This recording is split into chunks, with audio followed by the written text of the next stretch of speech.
We're going to multiply radicals. Before we multiply anything with radicals, we have to know the rules. So, a couple rules to live by. If a to the nth, or you have the nth root of a and the nth root of b are real numbers, then the nth root of a times the nth root of b equals the nth root of a times b. So in other words, you have to have the same index in order to multiply. If you don't have the same index, you cannot multiply the radicands together. Also, if you have the same index and you're multiplying the two radicals together, you multiply the a times the c on the outside and b times d. Same thing with the distribution property. If you have a and the nth root of b times c nth root of d plus e nth root of f, just multiply. So it's going to be a times c and b times d. Again, a times e and b times f. You can only multiply what's inside the radicals if they have the same index. Anything outside the radicals get multiplied together. Same thing if you didn't have a radical. If you just had c times a to the nth root of b, you just multiply the a times c.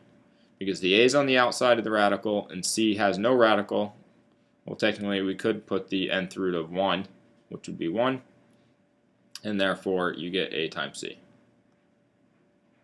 So let's put this in action. So can we simplify? Here, no, n index is not equal. Here we can, so we have the third root of negative 4 times 2, which is the third root of negative 8. And can we simplify this? The third root of negative 8, yes.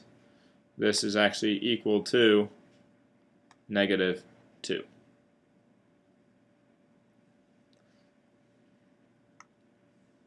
So let's simplify. So 4 here, and example A, index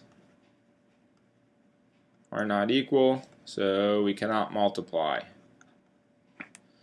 Next, we have the same index, therefore we can multiply what's in the radicands. So we have the fifth root of negative 5 times negative 2, so we have the fifth root of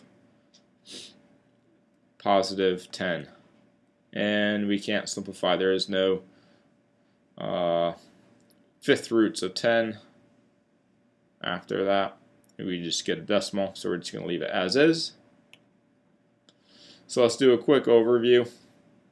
What's the third root of 54x5? So we want to break down what's the highest perfect cube that goes into 54. So what's the highest perfect cube that goes into 54? In order to do that, we want to know that 54 divided by x to the third power will give us what? So if you don't know anything, we want a whole number, we got to go to our trusty TI and go to y equals, and we're going to enter 54 over x to the third power. And then we're going to hit second graph. So the highest perfect cube that goes into is 3. So I know I can break down 54 to 3 to the third power times 2 x to the fifth power. How do I know it's times 2?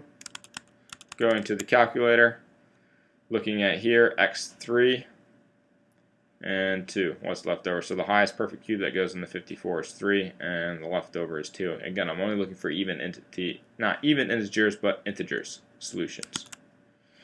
So the third root of 3 to the third root of 2, and the third root of x5. So this, again,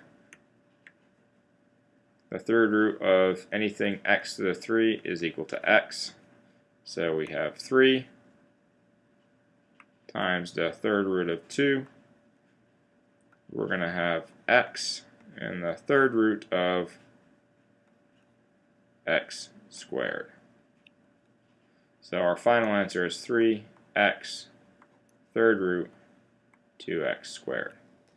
Again, how did I do this? How do I know what to pull out? It's how many times does 3 go in the 5 evenly? It goes in once, so I'm pulling out 1. Now you do, okay, I had 5 minus 3, which is 2 left over. Or, more precisely, you have x times x times x times x times x. This is saying how many groups of 3 can you get? I can get one group of 3. What's left over? X squared. So let's apply it right now. What's the simplest form of 72x3y squared times xy third? Indexes are the same, so I'm going to multiply. So I have the square root of 72 times 10 is 720. Again, when you multiply, you add your exponents, x to the 4th, and then we have y to 5. So I want to know what's the highest perfect square that goes into 720. So the highest perfect square that goes into 720, so I go 720 divided by x squared. So the highest, it looks like, is 6 goes into it. 12. 12 is the highest perfect square. So I'm going to rewrite this as the square root of 12 squared. What was left over with 12? 5 times 5, x 4, y to the 5th. So again, every time your exponent matches your index, you bring out the base. So we have 12. 2 goes into 4 twice with 0 left over. 2 goes into y to the 5th twice. And what's left over, we have 5y. And there you go, there's multiplying and simplifying.